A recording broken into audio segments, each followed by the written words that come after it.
compor essa mesa, eu gostaria de chamar então aqui o Girolamo Trecani, que estava agora no comecinho, depois do almoço ele estava aqui com a gente já apresentando o artigo, só para repetir, ele é um advogado, doutor em desenvolvimento sustentável do Trópico Úmido, pelo NAEA, da Federal do Pará. Ele é professor da Faculdade de Direito na Federal do Pará. Faz parte de diversos programas de pós-graduação, inclusive na Federal de Goiás. Ele integra a Clínica de Direitos Humanos da Amazônia, o CIDHA, e a Comissão Permanente de Monitoramento e de Assessoramento das Questões Ligadas à Grilagem.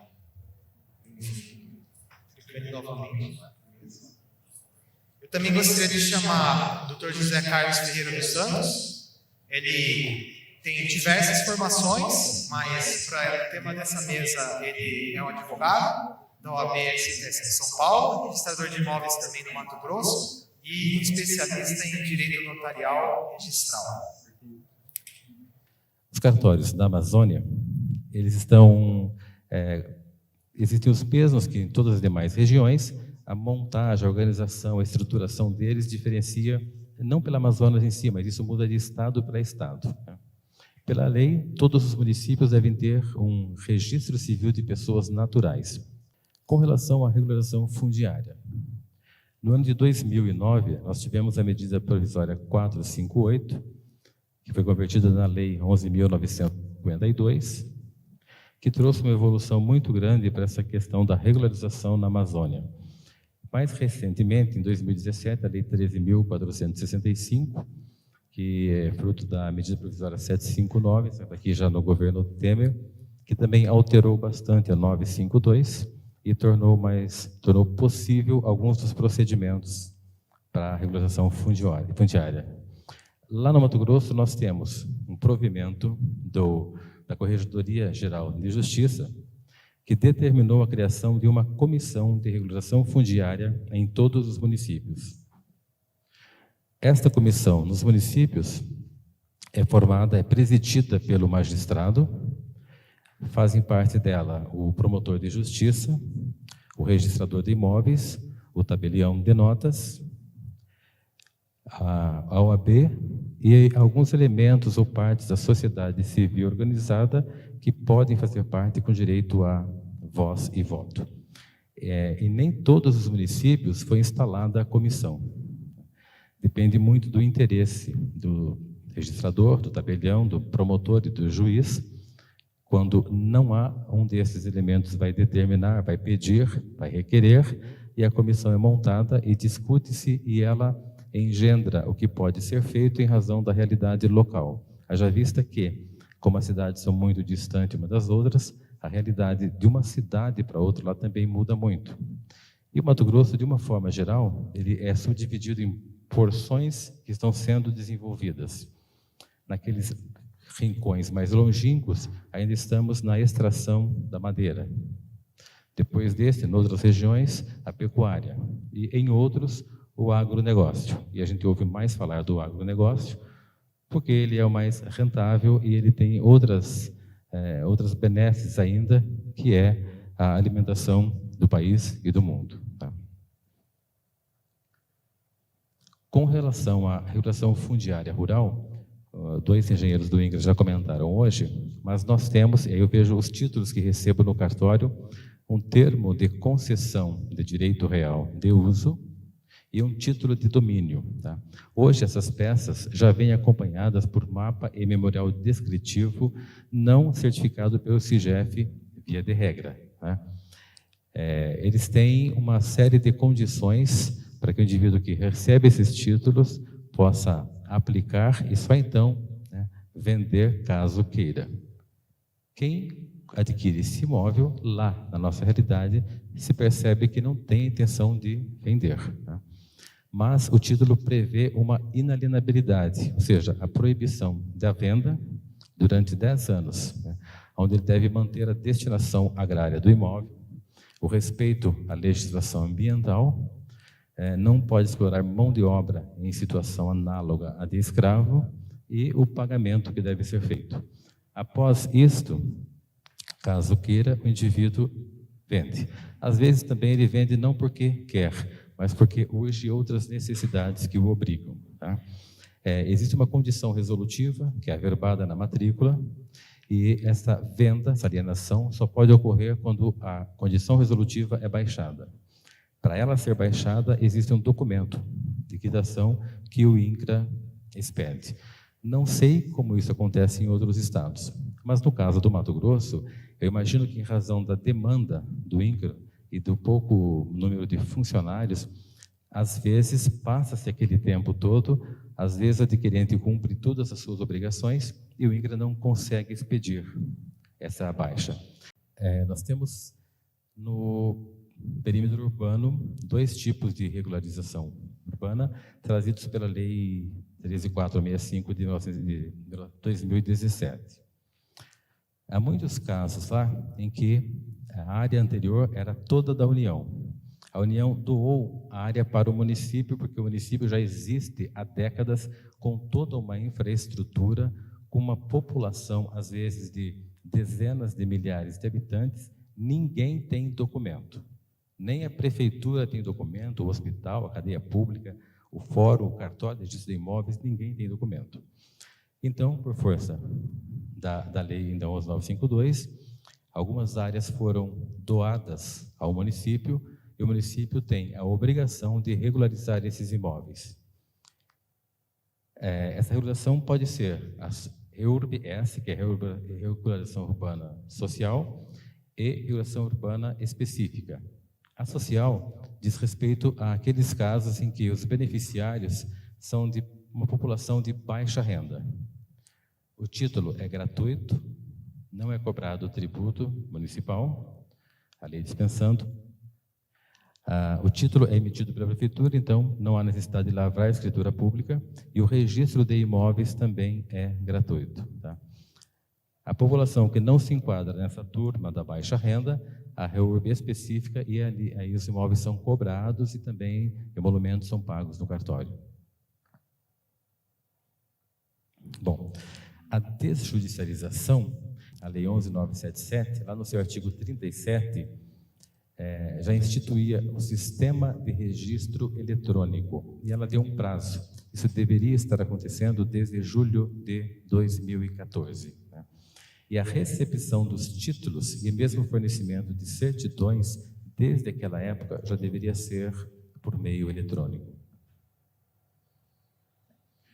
Em seu artigo 76, ela previu o S-REI, que seria implementado e operado em âmbito nacional pelo Operador Nacional do Sistema de Registros Eletrônicos, ONR. Isso foi posto em prática bem mais recentemente, graças à ação do Conselho Nacional de Justiça, tá? Que não está totalmente estruturado. Disponibilizarão por meio do CERT, que é o Serviço Eletrônico de Registros Públicos, a visualização eletrônica dos atos nele transcritos. As matrículas têm lá a descrição do imóvel, quando aberta, depois o histórico dos seus registros e averbações. E nós podemos, sem ir ao cartório, visualizá-las. Tá? Antes que isso se tornasse uma prática, nós tínhamos cada estado tinha uma estrutura e tinha um nome também. O Mato Grosso era a Central Eletrônica de Informações, que funciona ainda muito bem, porque aparece o CERT no estado. Todos os cartórios estão lá. Então, qualquer pessoa, via SEI, Mato Grosso, pode visualizar todos os atos registrados em todos os cartórios do estado. Ele faz um cadastro, ele transfere um valor, fica lá com crédito, ele paga, eu não sei quanto, mas é um valor bem pequeno para visualizar. Se lhe for interessante, o valor será um pouco maior para ele requerer uma certidão que ele recebe no e-mail dele. Tá? Ou, se preferir, suporte físico, recebe em casa. Então, isso aqui a SEI Mato Grosso já fazia e que agora o ONR fará no território nacional. Essa lei autorizou ainda com relação a certidões. Uma certidão, hoje, você pode obtê-la no cartório no período de 4 horas. 4 horas é muito tempo. Né? Lá na pequena e pacata Guarantã do Norte, se o cliente chega ao balcão e pede uma certidão de inteiro teor, que cá entre nós é uma fotocópia da matrícula com carimbo, um selo e uma assinatura, enquanto ele vai passando os dados no balcão, alguém já está produzindo, e em poucos minutos ele vai sair de lá com a certidão na mão. A certidão de situação jurídica faz com que o registrador levante uma análise da matrícula e veja a descrição do imóvel, os ônus que não foram baixados, todas as transferências e alienações, quem é o atual proprietário, e coloque nessa certidão apenas as informações que estão em vigor. Isso facilita muito para quem vai ler o documento depois. Essa levaria um dia. E 5 dias, que era o prazo que eu pedi anteriormente, para as certidões, certidão e transcrição e demais casos. Transcrição ainda é aquele modelo de quando não existia matrícula. Eu disse que a Lei de Registros Públicos é de 1973. Ela criou o livro 2, onde estão todas as matrículas. Hoje nós temos um livro 3, que é outra coisa. Mas antes da lei tinha um chamado livro 3, onde tinha acesso a algumas informações dos imóveis. Em alguns cartórios mais antigos, ainda existe aquele livro 3, onde não existia matrícula, e ali se chama transcrição. Então, 5 dias, porque às vezes dá muito trabalho para o cartorário encontrar onde é que está aquilo, para poder emitir uma certidão. Mudanças climáticas deveria ser algo que condiciona integralmente nossa maneira de ver, de ser e de pensar os imóveis rurais. Os urbanos também, mas é evidente que o impacto de uma não observância das normas relativas ao meio ambiente, de maneira especial, além das demais, tem evidentemente um impacto bem maior. Por isso que acrescentei mudanças climáticas, do caos fundiário e ambiental à promoção do desenvolvimento sustentável. Assumo, portanto, a responsabilidade de afirmar que existem situações, seja na dimensão fundiária, seja na dimensão ambiental, situações de caos. E pretendo provar, pelo menos, alguma coisa nesse sentido. No estado do Amazonas, existem municípios com mais papel do que terra. E quem afirma isso não sou eu. Quem afirma isso é a própria Corregedoria do Tribunal, como iremos ver. No estado do Pará, onde moro já há cerca de 40 anos, a situação não era muito melhor até 2009, quando o CNJ cancelou o registro com 410 milhões de hectares, que foi citado pelo Gabriel na mesa anterior. E se existe um problema a nível federal, quantas terras públicas estaduais existem na Amazônia? No meu estado, no estado do Pará, nós fazemos a seguinte conta. Primeiro olha o que é público federal, depois olha aquilo que é público federal destinado a indígena, destinado a unidade de conservação, público estadual destinado a unidade de conservação, e a partir daí começa a te perguntar aonde é que fica o meu do governo do estado. Isto é, por exclusão, vou tentar identificar aquilo que é patrimônio estadual. A Corregedoria do Estado do Amazonas, com vários provimentos, cancelou 48,5 milhões de hectares. No caso do Pará, foi citado ainda agora, a possibilidade do bloqueio instaurado pelo provimento 13 de 2006 e do cancelamento, com a possibilidade de requalificação, determinado pelo CNJ em 2010. E aqui chamo a atenção pelas palavras da nossa corregedora das comarcas do interior, quando dizia que há vários municípios do interior com áreas registradas que superam 1, 2 ou mais vezes a sua superfície territorial. Vencido o primeiro passo, tentando convencê-las e convencê-los de que existe uma situação de caos fundiário e ambiental, mas que existem soluções, vamos para outros caminhos. Um deles foi citado ainda agora, que é a necessidade da modernização dos cartórios através da digitalização de todo o acervo e a sua inclusão no SIREI. Agora temos um problema. Quais informações podem ser de acesso público e quais informações, ao contrário, estão protegidas pela Lei de Proteção de Dados Pessoais? Eu citei na intervenção anterior, na apresentação do trabalho, como a Instrução 2 de 2021 da Corregedoria Geral do Estado do Pará entende que ninguém pode ter acesso a todas as informações que citei ainda agora, por serem protegidas por esta lei. Eu costumo dizer que, enquanto acadêmico, tenho direito de discordar. E vou discordar, assim como discordei durante a reunião da Comissão de Combate à Grilagem, da qual sou membro desde a sua constituição. Não me parece que é o melhor caminho abrigar debaixo da Lei de Proteção de Dados Pessoais tudo aquilo que é registro público. Senão, vamos dizer que o registro deixa de ser público. Vamos chamar de outra coisa. Que se a finalidade do registro público é dar publicidade, se esta publicidade não posso ter, vamos chamar, escolhamos o nome. Existe possibilidade de ir além disso? Sim.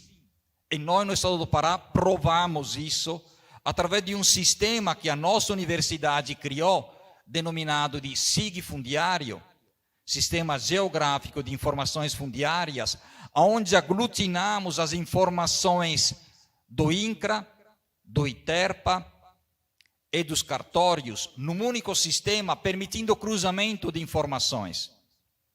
Esse sistema hoje está parado porque o tribunal entende que a universidade não pode ter acesso a essas informações, portanto, não pode digitalizar e sistematizar e inserir no sistema essas informações.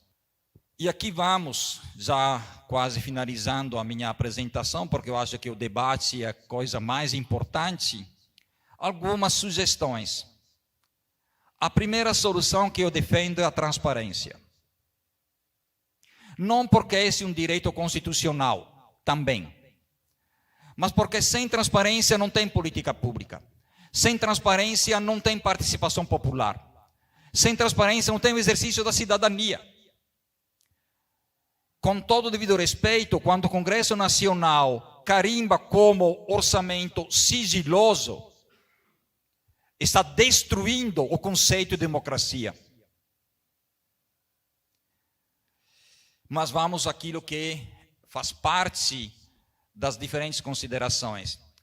Primeiro passo, só se resolve o caos fundiário e ambiental se o governo federal, estadual, municipal, fizermos o dever de casa.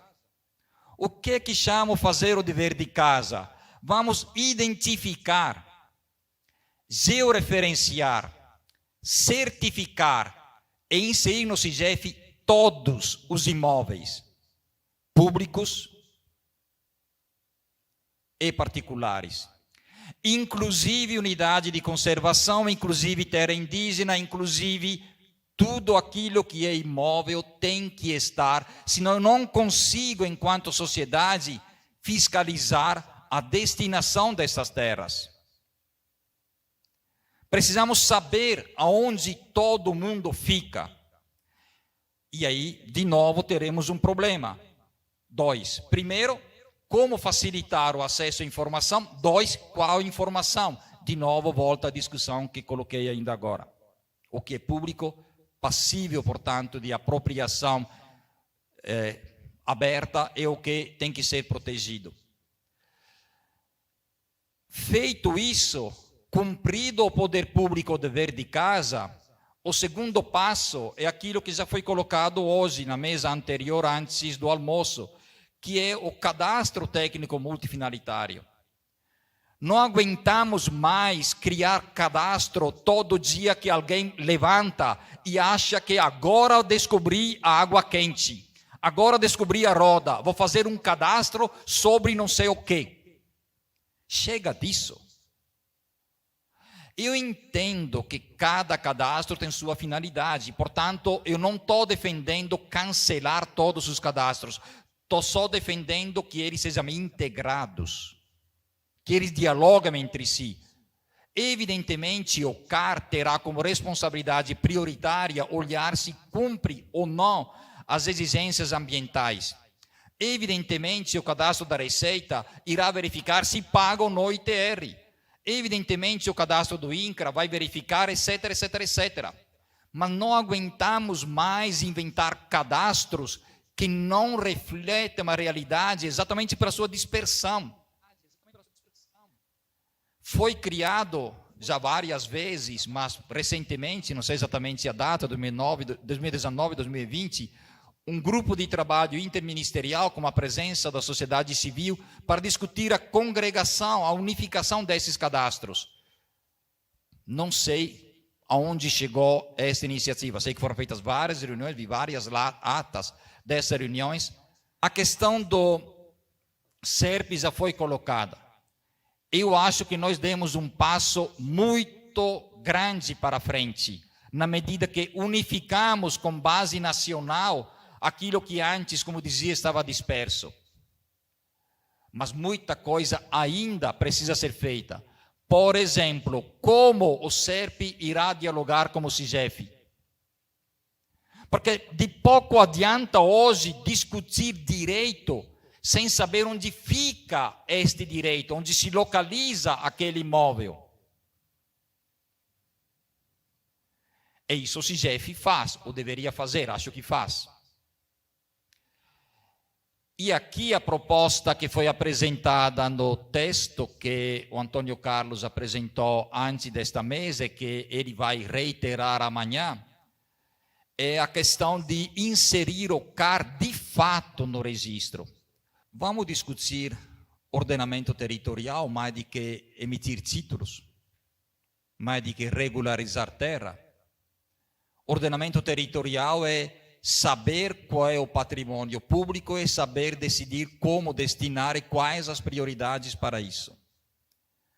Isso é fundamental para que se possa ter uma participação efetiva da sociedade.